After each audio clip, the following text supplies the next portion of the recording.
Alrighty, let's kick it off.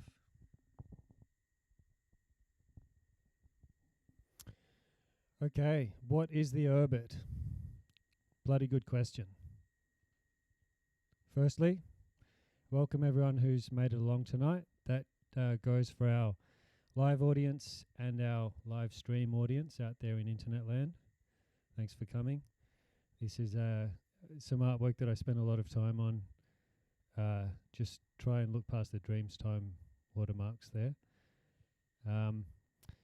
In tonight's presentation, I'm going to be trying to give you a bit of the vibe of Urbit and what I see as what Urbit is and what Urbit will be. It's not going to be a technical presentation, so I'm not going to bore you with programming talk or facts and figures and things like that. I'm just going to try to give you a basic conceptual understanding of how it works. We'll watch some videos together, and hopefully by the end of the night you will have more of an understanding of how it works, who it's for, spoiler, for everybody, and you'll be, a little bit excited about it, because I'm excited about it, and I'd like to share that with you guys. So, my involvement with the Urbit. Firstly, here's me. My name's Morgan. I go by m-tron on the network. That's also my DJ name, since retired. I've had an Urbit planet for about 2 years now, but it's really only in the past 6 to 8 months that I've been more active on the network. And a lot of that's been to do with my friend Gus, who lives down in Victoria. He's sort of been working on some programming projects for Urbit for some time now, and he brought me in as a UI UX designer on something he's working on at the moment. He's sort of leading a small team for that. But I won't talk too much about that today. I'd like to talk about that next week. But I started getting more interested in Urbit. Gus was like, Urbit, Urbit, Urbit. And I looked online in their opportunities and things like that. And they had basically these grants to host meetups. And I've worked in events before. It's been a while since I've done one, but I thought, hey, look, that's something I could do. I don't know too many technical people, but I know how to evoke a vibe, and so that's what I'm doing. So let's firstly watch a couple of videos, because lots of people have made lots of really good content, put in many hours of great work into making some cool stuff. And I think that's going to be a good place to start. So I've got a couple of videos lined up. One's about 3 to 4 minutes. The other's about 5 minutes. Sit back and relax. If you've seen them already, look, they're good. You won't mind watching them again. So first one is called Urbit, Your Own Place.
2. Okay, there we go. I really like that video. I think it sort of we all know that there's a problem with Facebook. It's not a problem that a name change can fix. It's not a problem that VR headsets can fix. Because some of you guys also might have seen, those photos of homeless people in San Francisco wearing VR headsets while their life around them is just bedlam. This is not the way that we fix things. This is not the way that we provide a platform for people to interact with each other. Right now, it sort of seems like the only option, but if we had a chance to get out of that mansion, I think we all would take it. So that's all well and good, but how does Urbit actually work? Well, or rather, what is Urbit? Which is the title of the next video. So this one's like a little bit more technical, but not too so. So let's have a gander at that.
Awesome.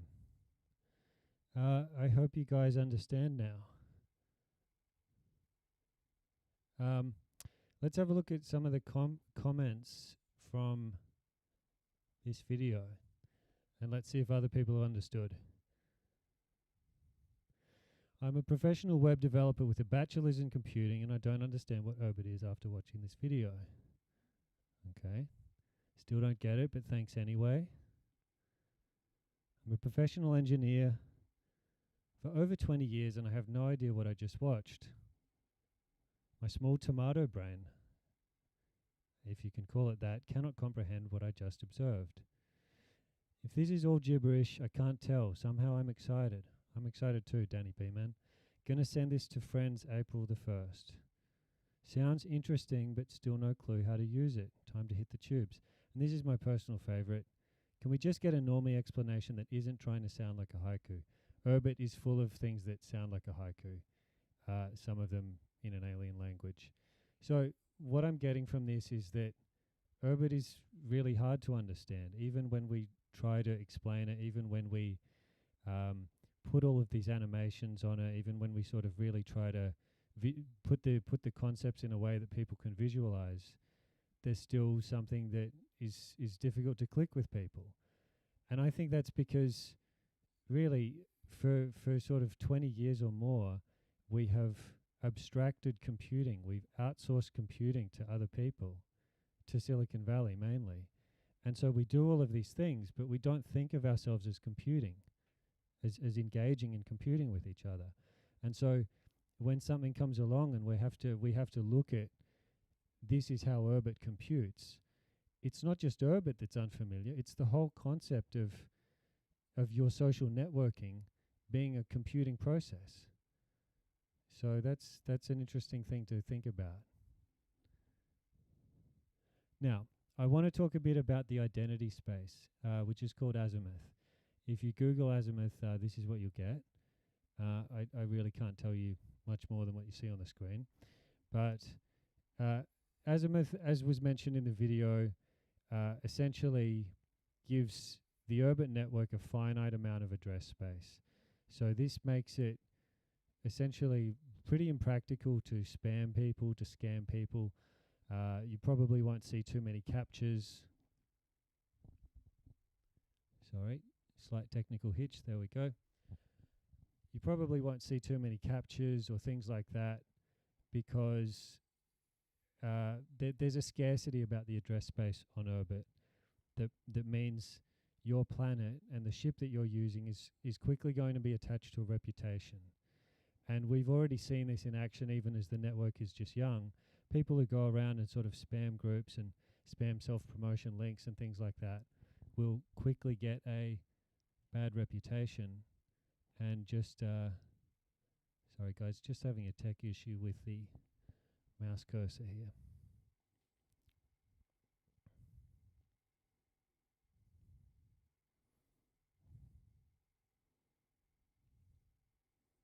Okay, I think we fixed it.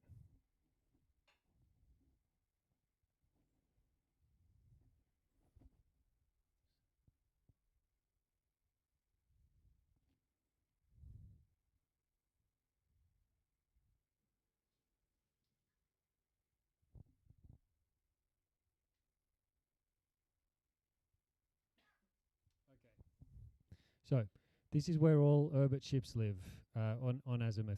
Not all of them are currently active yet. So basically, Azimuth is sort of linked to the Ethereum blockchain. So it's all kind of held in smart contracts. If you know anything about smart contracts, which is definitely nice to know, definitely worth learning about, but not something that I'll go into tonight. There we go. Okay, now there are different classes of ship. So your ship is essentially what you use to compute. So it's your computer and it's also your identity. Now for most people, the relevant class of ship is going to be a planet. And they all have these funny names like we saw in the video. This one is SIP-tier TOCnet. So it's a user level ID. There's 4.3 billion, just short of 4.3 billion of them in total. Each one has what we call a sigil. and that's that combination of 4 shapes forming one unique shape. And then they also have what we call a pat P, which is basically the handle, and that's that funny alien-seeming name, and that's composed of 4 syllables that are part of a lexicon, and they're sort of procedurally generated, and we won't get too into that. But your planet is also an NFT, so all of these ships are also NFTs on the Ethereum blockchain. So planets are cheap in principle. I say cheap, they're not free. You might sometimes get a free one. More on that later. At the moment, they're expensive to transfer ownership because of just the congestion on the Ethereum blockchain and the cost of basically processing transactions. The gas fees can hit you for several $100s. So it's not a great time just to buy planets through the normal channels, but the Urbit team do have something in the works. We'll touch on that in a little bit. Okay, a star. Now, if you want to invest in Urbit, if you want to run a business on Urbit, this is the class that you will be looking at. So you'll see it's got a different style of sigil, and it's got a different kind of pat P. So this one is tone deaf or tone deaf if you prefer. We've got 65. Sorry about this, guys. My presentation remote has decided it wants to become a mouse cursor. So I'm just going to put it aside entirely. I think we might get better results that way. Okay, there are 65,000 stars, and stars basically act as ISPs for planets.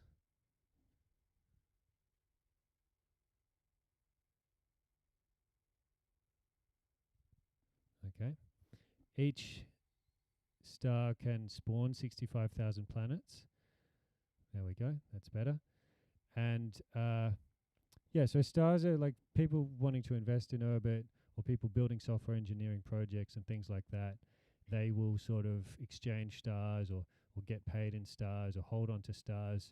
But then people will also run them and use them to run hosting services for planets and route information on the network and whatnot. Finally, the big boys. This is a galaxy. This one's deaf. So you would find tone deaf, our star, in the deaf galaxy. Now, these are governance level IDs. There are 256 of them in total, and they will get a vote in the Galactic Senate.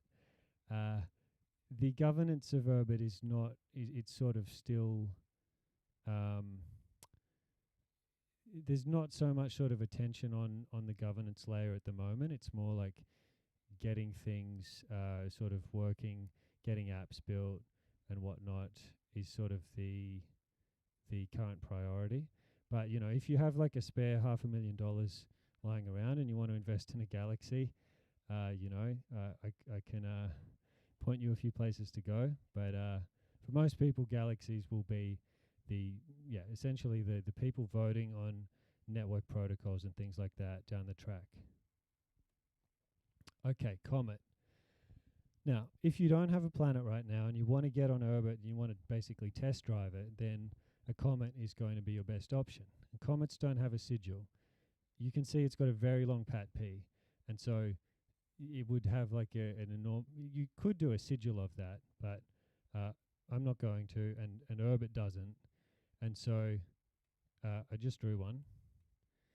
And so it's basically your try before you buy kind of ID. So if you want to dip your feet in and you want to sort of see what Urbit's about, then you can spin up a Comet. It takes about 15 minutes to generate one, and you can sort of take a look around. You can make some friends on the network.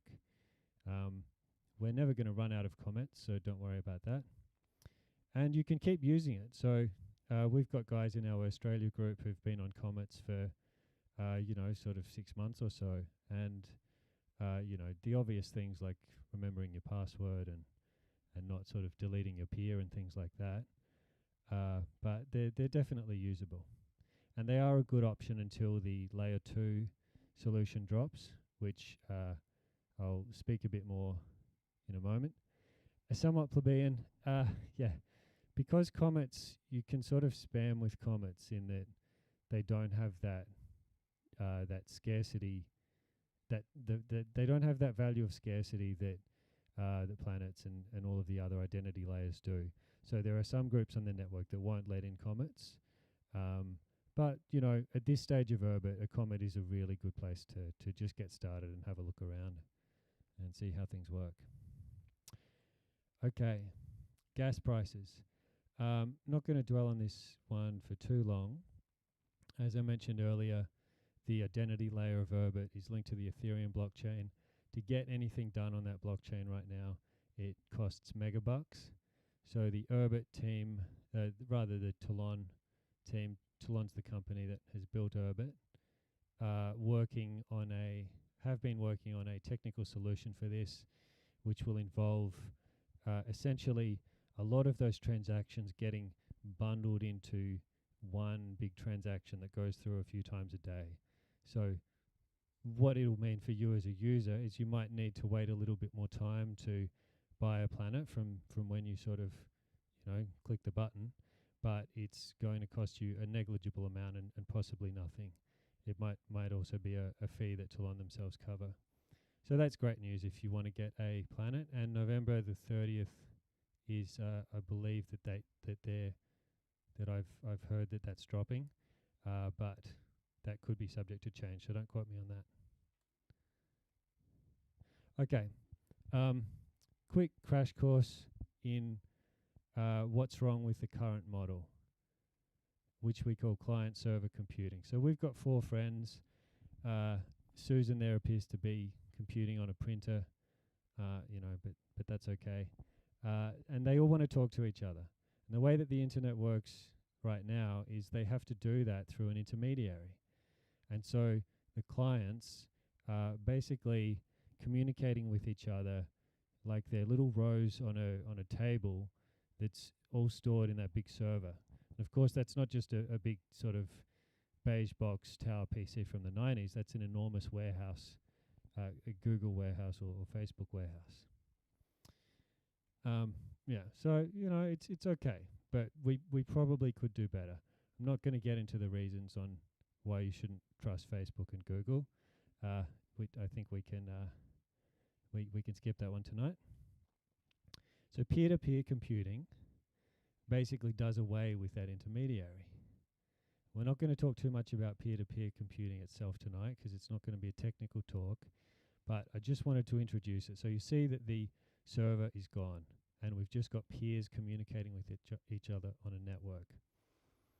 One of the things though with Urbit, because you essentially do away with the clients and everyone becomes a server. And so that's mostly good, but not everyone wants to always have their computer on and connected to the internet. And if you're hosting a group and your computer is not turned on or it's offline, other people won't be able to join that group because you are the server. So, you know, this one's like, you know, we're getting there.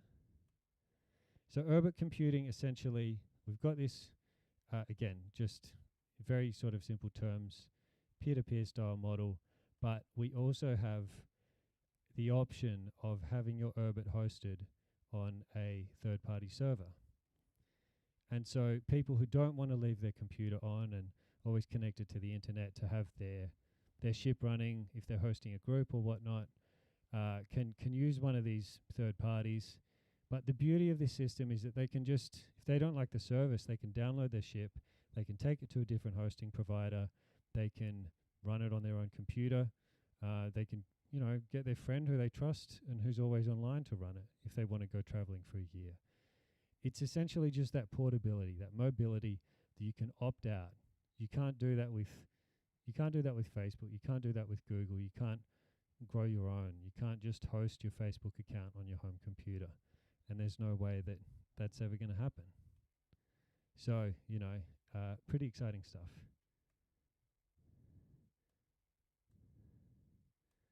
Okay, why? Why do we need all of this? It's about trust. When we have scarce address space, when people can trust other people in the network because they know that their actions are linked to a reputation, when people can interact with each other directly without having an intermediary that generates revenue from their attention, and that sort of skews the ways that they interact with people in all kinds of sinister and nefarious ways, because they are generating value from how much time people spend with their eyeballs on a screen. Urbit just does not have that incentive, and Urbit hosting providers will not have that incentive. Your relationship with them will be more like that, the relationship you'd have with a landlord. Like, if I'm not home, my landlord doesn't get less money from me renting my room. It doesn't work that way. But with Facebook, it is that way. Like, if I'm looking at Facebook less, then they're earning less revenue from me. So with Urbit, we're switching to something where human communication on the internet can start to become untethered from the corporate incentives of profit and marketing and advertising and trying to monetize people's attention, because that really has changed us in ways that, maybe we won't even be able to express until we start to get free of them. So that's another thing to think about. Okay, is Urbit just for computer people? I was catching up with my mate Brendo. That's Brendo on the right. And we were joined by, I think it was Lance on the left, just having a barbecue in a park. So Brendan lives in his van at the moment, and he asked me a few questions. And I tried to tell him about why he should be interested in Urbit, and he just kept coming back at me like, I'm not a computer person. I just use Messenger. I just use Signal.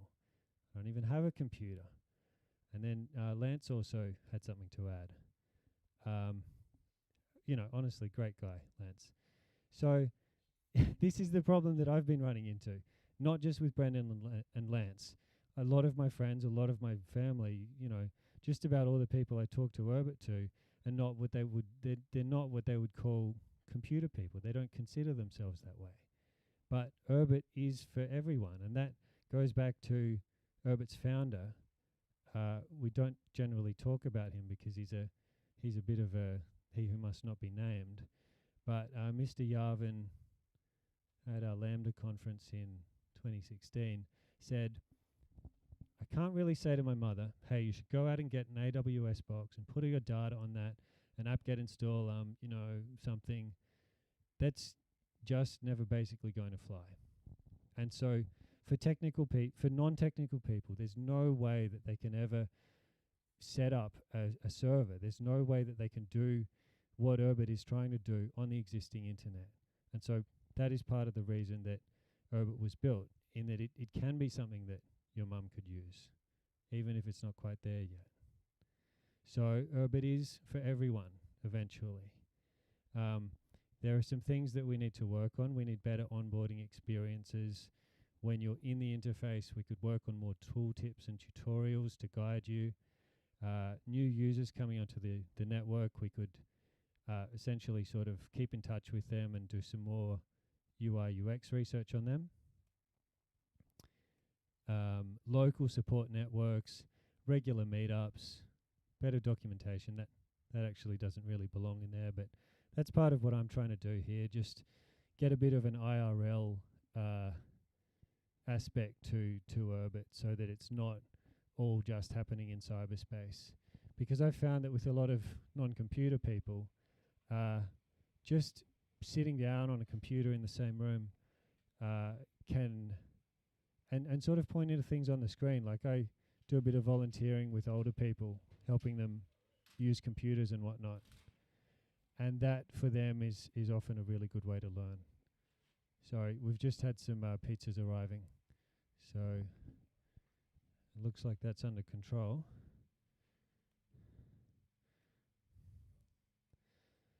Okay, now on the technical side, these are also things that are being worked on. The robustness of the network, a greater range of apps available, more hosting providers. As I mentioned before, I really think it's an important thing to give people the option of having their ship hosted. And more mobile features, because everyone is on smartphones these days, And even Brendan and Lance at the barbecue had smartphones, so we've got to push that one as well. This is just a quick rest in peace to planets that I've had that for whatever reason have died or I've neglected them. The one in the middle I actually lost the keys to, so that one's just dead in the water. And then Mogmir Taurus and Sigdul Mognet just got a couple of technical issues with those ones that I probably could sort out. But the point I just wanted to make with this slide is sometimes you can fall in the trap of treating Urbit like you just want it to work. You just want it to work because you just want to talk to someone or send a message or go to a group. But at the moment, you don't always get that experience, so you do still have to ask for help. You do still have to occasionally find an FAQ, follow a few troubleshooting steps. Okay, some more resources. So essentially, if you want to do your own research, these links, you've got the QR code in the top right-hand corner, for those of you watching at home. And for those of you here tonight, you can have all the slides. I'll post them in the meetup group. Urbit for Normies. It's a great little introduction to downloading port, booting up a Comet. You probably forget 80% of what I've said tonight. So it'll just give you a bit of a quick rehash of the practicalities of getting started. Urbit host, hosting provider. My planet that I'm operating at the moment, my ship is on Urbit host, and it's really good. You can access them through a web browser, Chrome or Safari or whatever you roll with. You pay a small monthly hosting fee. For me, that's absolutely worth it. And you can bring your own ship and upload it to their servers, or you can buy a ship through them. And you essentially, the current model, I think that you just pay for your first month, and if you want to, it might be after 1 month or 2 months, you can then just sort of say, look, I want to take it elsewhere, and then you download your ship, and then you can run it on your machine or take it somewhere else. So great for hosting groups, because if you start an Urbit group and your friends want to join, and you turn off your laptop and go up the coast for a week, they will not be able to join that group. Just something to keep in mind. Urbit.org, the official Urbit website, definitely worth a look. We've got events and talks, FAQ and documentation, grants and proposals if you want to build something on Urbit, or you want to get involved somehow. You can look at their available grants, or you can put forward an idea.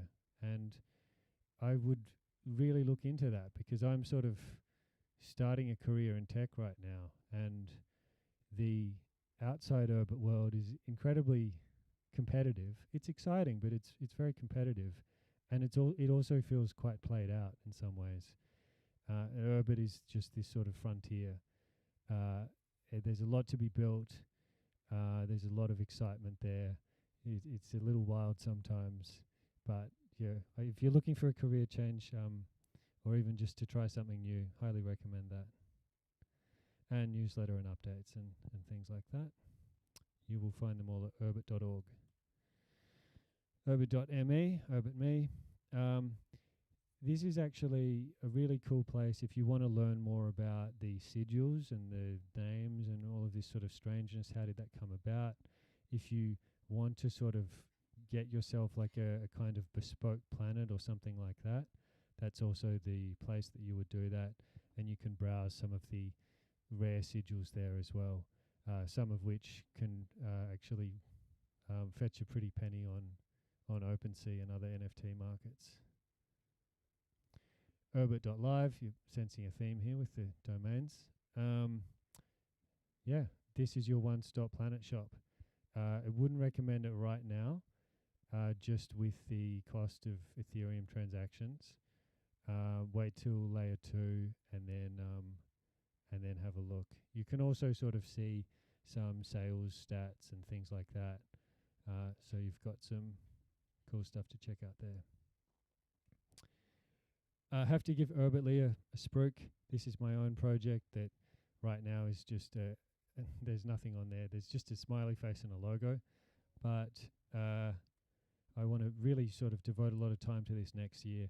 And I'm calling it a community onboarding accelerator platform because Facebook, Discord, all sorts of online platforms, Signal, Telegram even, have big, thriving communities on there. And I want to find a way to basically go to those community leaders and admins and say, hey, look, can we bring some of your members over for a test drive? And can we sort of get some interest happening there? And can we then sort of start to gradually bring over that community as the network develops? So I've got my business plan here as well. Pretty cool. The Australia podcast, I'm in a great group on Urbit. Not my group, I didn't start it. That would be Sitbus Daps Up. Give them a shout out if you join Australia. Yeah, I think we could start a podcast because Urbit right now is very, it's very American dominated, which is fine, but also not because we want to achieve total Australian supremacy. I spelled that wrong. Yeah.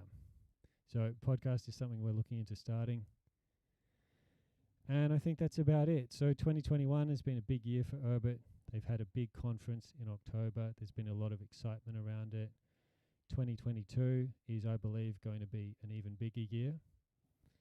I've just got a little bit on how you can find me online. So this is my current Urbit planet, Hasdul Nazvir, Twitter and Instagram, which I don't use that much, and the meetup group, Urbit Brisbane, which will eventually be linking up with other Urbit groups as they start to sprout and blossom in other Australian capital cities and regional centres.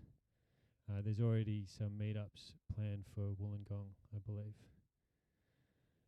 And finally, just a nice little surprise for everyone who has attended tonight. Everyone gets a planet. I'm not proud of this. So, yeah, I'm not exactly sure how this will work. I'm just waiting on layer 2. But basically, if you've come tonight, I really appreciate your coming along and checking it out. And my housemates, thanks for your tolerance. I know I haven't shut up about it for the past few months. I'm sorry, online viewers, at the moment this will be the physical meetup attendees only, but for the next one, I'm talking with Urbit host, and I'm going to sort of see if there's something we can do to sort of put a bit of a sweetener in there. Okay, I just want to finish on a poem because Urbit is hard to express. It's hard to sort of get everything across, especially in a half hour to 40-minute presentation. So I want to leave you with an extract of a poem by Rainer Maria Rilke, one of my favorite poets. The future, time's excuse to frighten us. Too vast a project, too large a morsel for the heart's mouth. Future, who won't wait for you? Everyone is going there. And that's Urbit, really. It's just a matter of time. So I will see you guys on there. Thanks for coming, and hopefully see you next time.